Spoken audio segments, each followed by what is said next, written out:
எல்லாருக்கும் hi welcome to doctor with channel and இந்த வீடியோவில் வந்துட்டு resolutions new year resolutions for NEET aspirants. So last year அதாவது நான் 2023 இருக்கும்போது ஒரு நீட் ஆஸ்பிரண்ட்டாக இருந்தேன். 2024 first year medical student and இப்போது 2025 second year medical student. Really happy. So இந்த 1 இயர் ஆஃப் மெடிக்கல் ஜேர்னியில் நிறைய நல்ல விஷயங்கள் நடந்திருக்கு, சில கெட்ட விஷயங்கள் நடந்திருக்கு. எவ்ரிதிங் ஒரு கரெக்டான ஒரு எப் அண்ட் ஃப்ளோ ஆஃப் லைஃப் தான். So beautiful. அதுதானே லைஃப். திடீர்னு ஒரு டவுன்ஃபால், திடீர்னு ஒரு பெரிய ஹாப்பினஸ். ஸோ ரொம்பவே நல்ல ஒரு லைஃப் தான் you will lead after NEET. So all the best to all the NEET aspirants and to everyone watching this video, happiest new year and happiest new year to all the NEET aspirants. In the varsham might be the only year that you are struggling. Next year you might be in a very good medical college. You might illa, you will definitely be in a very good medical college, very good mental state. So don't worry and video kulla poirlam. So ஒரு விஷயம் ஞாபகம் வச்சுக்கோங்க, நம்ம அடுத்த ஒரு இந்த வருஷம் நமக்கு நிறைய கேலண்டர் கிடச்சிருக்குல்ல. எனக்கும் இன்றைக்கி இந்த கேலண்டர் கிடச்சிது. ஸோ இந்த மாதிரி ஒரு கேலண்டர் நெக்ஸ்ட் இயர் நீங்கள் கிளிக்கும்போது நீங்கள் டாக்டராக தான் கிளிக்கணும். ஸோ அந்த டார்கெட்டில் படிங்க and happy new year once again. So let's get into the video. So நம்ம சின்ன வயசுலேருந்து ABCDEFGன்னு நிறையா ஆல்ஃபபெட்ஸ் 26 ஆல்ஃபபெட்ஸ் படிச்சிருப்போம். ஸோ அதோட இம்ப்ளிகேஷன்ஸ் தான் ஒரு A to G நம்ம ரூல் வச்சுக்கலாம். ஸோ A ஆரம்பிக்கும் போது வந்து அக்னாலேஜ் எதை பண்ணணும், உங்களுக்கு தெரிஞ்ச விஷயத்தை அக்னாலேஜ் பண்ணுறது. It's like bettering yourself. But உங்களுக்கு தெரியாத விஷயம் என்னென்னு தெரிஞ்சுக்கிறதே உங்களை லைஃப்பில் இன்னொரு ஸ்டெப் ஹெட்டாக தான் கொண்டு போகும்.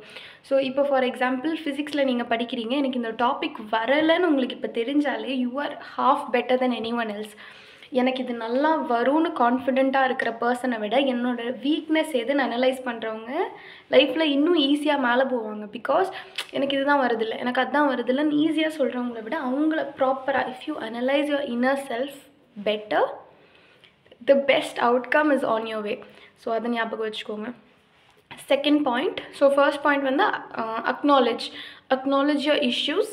அதுதான் இப்போ இந்த டாபிக் எனக்கு டவுட்டாக இருக்குது, இதை நான் ஸ்ட்ரெங்தன் பண்ணணுன்னா அதுக்கு ஏற்ற ஒர்க் போடுங்க. Second point, B for books. So ப்ராப்பரான புக்ஸ் யூஸ் பண்ணுறது ரொம்ப ரொம்ப நல்லது. இப்போ பயாலஜிக்குனா NCERT விட்டுட்டு இப்போவும் வந்து நிறைய பேர், இப்போது நான் நீட் படிக்கும்போது ஐ was very confident with studying NCERT. நான் NCERT தரவாக இருக்கோ இல்லையோ NCERT தான் படிக்கணும்னு ஒரு நம்பிக்கை இருந்தது எனக்கு. ஸோ அந்த நம்பிக்கையை உங்களுக்குள்ளேயும் நீங்கள் எடுத்துகிட்டு வாங்க. இன்னும் பார்க்குற எத்தனை பேர் அப்படி NCERT படிக்காமல் இருக்கீங்கன்னு எனக்கு தெரியல, especially for biology and chemistry. So books, standard books வந்து even when you come into medicine அதுதான் மோஸ்ட் இம்பார்ட்டண்ட். ஸோ புக்ஸை பொறுத்த வரைக்கும் 3லேயுமே NCERT கண்டிப்பாக யூஸ் பண்ணணும். பிகாஸ் எனக்கு தெரிஞ்ச நிறைய பேர் இருந்தாங்க, they are very very talented, very very smart. They would இப்போது பயாலஜிக்கு இப்போ NCERT வந்து பயாலஜிக்கு ஒரு 5 டைம்ஸ் ரீட் பண்ணிவிட்டு ஒர்க் ஷீட்ஸ் அந்த மாதிரி நிறையா பண்ணுவாங்க. பட் அதோட எஃபெக்டிவ்னஸ் வந்து will be comparatively less than a person who reads NCERT for the 10th time and does the same revision worksheets. So நம்ம எவ்வளோ தூரம் NCERTலாம் எனக்கு தெரிஞ்ச மினிமம் 20 டைம்ஸ் ஒவ்வொரு சாப்டரும் படிச்சிருக்கணும். மினிமம், இதை சொல்கிறது மினிமம். பிகாஸ் உங்களோட மேக்ஸிமம் மார்க்கே இந்த மினிமம் எஃபர்ட்ஸ்னால தானே வருது. ஸோ பயாலஜி நல்லா படிச்சுக்கோங்க. ஸோ புக்ஸுங்கும் போது பயாலஜிக்கு NCERT very important and MTG finger tips are very good. And previous year 32, 33, 34 year previous year questions இருக்கு இல்லையா, அது பாருங்கள். நிறைய ஒன்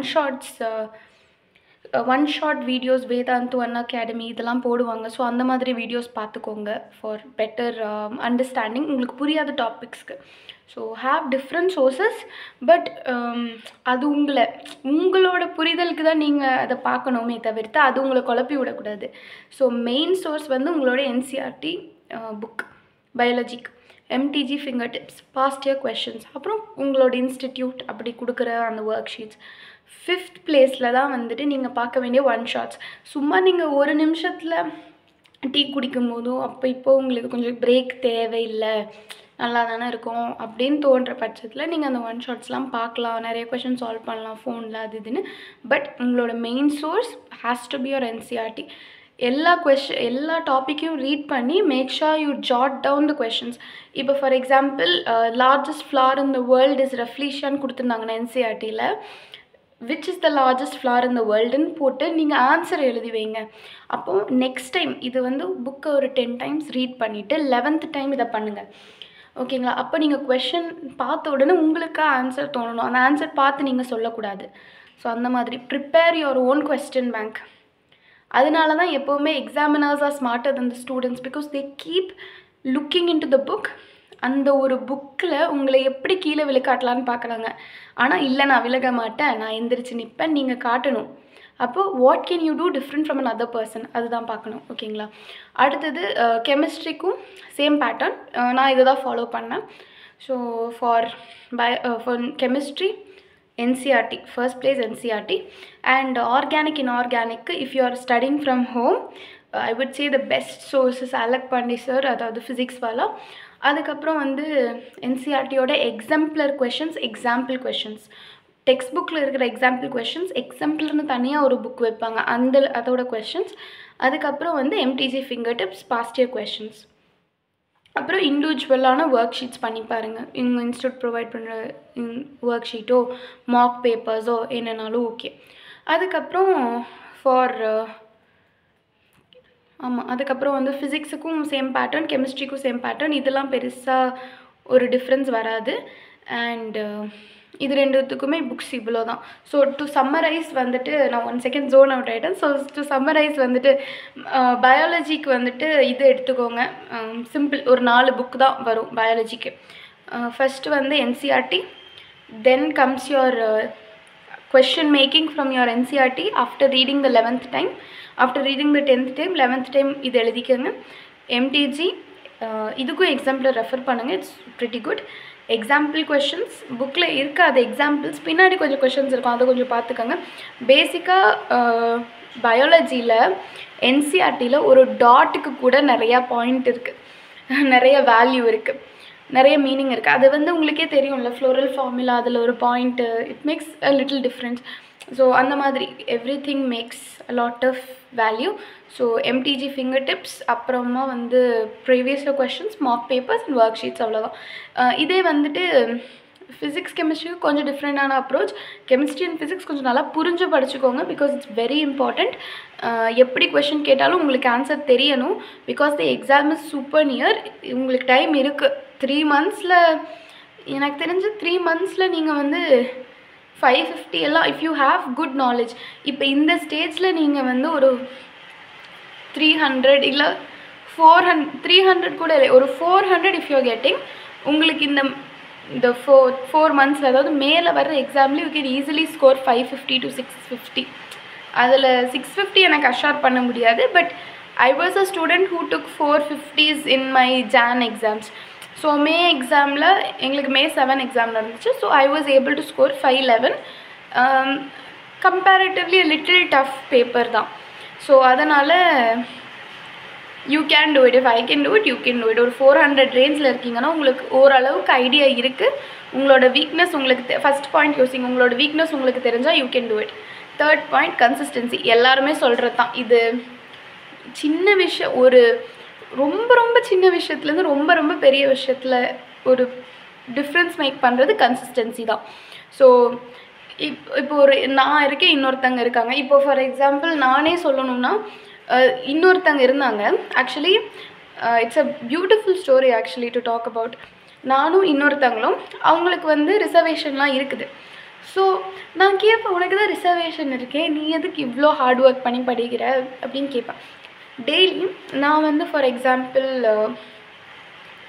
ஒரு மார்னிங் 7க்கு எங்களுக்கு இன்ஸ்டியூட் தொடங்குன்னா நான் ஒரு 6:30க்கு எழுந்திரிச்சு டக்குன்னு கிளம்பி ஒரு 5க்கு இன்ஸ்டியூட் முடியும்னா வந்துட்டு ஹாஸ்டலில் தானே இருப்போம், ஒரு 6 அந்த மாதிரி ஆரம்பித்து 6 or 5:30 அந்த மாதிரி, ஓகே 6ன்னு வச்சுக்கலாம். 6க்கு ஆரம்பித்து நைட் 10, சம்டைம்ஸ் 12, சம்டைம்ஸ் 2 வரைக்கும் எல்லாம் உட்காந்துருப்பேன் சம்டைம்ஸ். பட் இந்த ஒரு person, she ended up scoring 610 and got into JIPMER Karaikal. ஓகேங்களா? ஸோ அவங்களுக்கு ரிசர்வேஷன் இருக்குது. மார்னிங் வந்து டெய்லி 5:30க்கு எழுந்திருப்பாங்க, நைட் டெய்லி வந்து 11 அந்த மாதிரி தூங்கிடுவாங்க. ஸோ இது என்ன டிஃப்ரென்ஸ்? நான் தானே இன்னும் எஃபர்ட் போட்ட மாதிரி தெரியுது, பட் நான் டெய்லியெலாம் அந்த எஃபர்ட் போட மாட்டேன். It was very inconsistent. So என் கூட என் லெவல் ஆஃப் கேலிபர் ஃபஸ்ட்டு 2 பேரும் we started off with same marks. ஓகேங்களா? இந்த ஒரு ஸ்விட்ச் அவங்களும் நியூ இயருக்கு அப்புறம் தான் இந்த ஸ்விட்ச் கொண்டு வந்தாங்க. நான் ட்ரை பண்ணேன், பட் என்னால் கொண்டு வர முடியல. ஸோ ஒரு நாள் எக்ஸாம் இருக்கும்போது 2 வரைக்கும் படிப்பேன். I was very exhausted. The next day என்னால் அவ்வளோக்கா படிக்க முடியாது. ஸோ இன்ஸ்டெட் அவங்களோட consistency kept her up. So நீங்களும் கன்சிஸ்டண்ட்டாக இருந்தால் யூ கேன் டூ இட். டிஸ்ட்ராக்ஷன்ஸை டெலீட் பண்ணிடுங்க லைஃப்லேருந்து. பிகாஸ் எனக்கு இங்கே யூனிவர்சிட்டி எக்ஸாம் நடந்துச்சு. அப்போது it was like do or die situation தான். 1 hour sleep, phone, TV, family எதுவுமே ஞாபகம் இல்லை. பிகாஸ் எனக்கு அந்த ஒரு எக்ஸாம் ஃபெயில் பண்ணால் சப்ளிமெண்ட்ரி எழுதணும். சப்ளிமெண்ட்ரி கொண்டு போய் ஏதோ ஒரு காலேஜில் போடுவாங்க. ஸோ எங்கள் காலேஜில் சப்ளிமெண்ட்ரி எழுதினவங்க வெள்ளூர் போய் எழுதிட்டு வந்தாங்க. எங்கள் காலேஜ் ஈரோடில் இருக்குது, வெள்ளூர் எங்கே இருக்குது. ஸோ இட் வாஸ் சச், அதுவும் சப்ளியில் போச்சுன்னா 1 year போச்சுங்கிற ஒரு பயம். அப்போ டிஸ்ட்ராக்ஷனே தோணாது. ஸோ மெடிக்கல் காலேஜ் வந்து நீங்கள் கண்டிப்பாக ரெஸ்பான்சிபிள் ஆவீங்க. அப்போது அந்த ரெஸ்பான்சிபிலிட்டியை ப்ரீமெட்டாக நீங்கள் காமிங்க. ஓகேங்களா? So be very very bold with the decision of becoming a doctor. You are stronger than that distraction. சரிங்களா? ஓகே. வந்து இது ரொம்ப important point. Take every thing ஈஸியாக எடுத்துக்கோங்க. லைஃபே ஈஸியாகிடும். சீரியஸ்லி நான் வந்து பார்த்துருக்கேன். டேக் இட் ஈஸிங்கிற பீப்புளுக்கு எல்லாமே லைஃப்பில் என்ன வந்தாலும் அசால்ட்டாக எடுத்துகிட்டு போயிடுவாங்க. That is Dhar biggest strength. அந்த விஷயம் நான் இப்போ கொஞ்சம் என் லைஃப்பில் இன்கால்குலேட் பண்ணிகிட்ருக்கேன். அண்ட் அது என்னோடய லைஃப்பை ரொம்பவே ஹாப்பி ஆகிட்டுருக்கு. ஸோ இன்ஸ்டன்ட் நீங்கள் ரொம்ப வரி பண்ணி ஐயோ இது அதுன்னு ஓவர் திங்க் பண்ணாமல், இந்த எக்ஸாமா இப்படி போச்சு, ஓகே நம்மளை இப்படி சொல்லிட்டாங்களோ, ஓகே இதனால் 1 day வேஸ்ட் பண்ணுறது, இதனால் ரொம்ப பெயின் எடுத்துக்கிறது, ஐயோ இப்படி ஆகிடுச்சே நம்ம டாக்டர் ஆக முடியாதே, ரொம்ப அப்படிலாம் யோசிக்காதீங்க. Take every thing easy. And அவ்வளோதான். எஃப்க்கு ஃபினிஷ் எவ்ரி திங். ஸோ நம்ம வந்த ஒரு நோக்கத்தை ஹாப்பியாக ஃபினிஷ் பண்ணிட்டு போங்க. Because we don't get to live once again. So லைஃப்பில் இதுதான் உங்கள் கோல்னா அதை நீங்கள் செட் பண்ணிட்டீங்கன்னா அதை ஃபினிஷ் பண்ணிவிடுங்க. எல்லோரும் இந்த பாப்புலர் கோட் கேட்டிருப்பாங்க, கடவுள் வந்து உங்களுக்கு அதை தராமல் இருந்தாருன்னா, தரமாட்டாருன்னு இருந்தாருன்னா அது உங்கள் மைண்டுக்குள்ளே கொண்டே வந்திருக்க மாட்டாருன்னு. ஸோ உங்களை லைஃப்குள்ளே அது தேவையில்லாமல் கொண்டு வந்திருக்க மாட்டாங்க. So start it and finish it. ஓகேங்களா? இந்த வீடியோ உங்களுக்கு யூஸ்ஃபுல்லாக இருக்கும்னு நம்புகிறேன். வளவலன்னு பேசிட்டேனான்னு தெரில. If so sorry. And thank you so much for வாட்சிங். And happiest new year to all of you.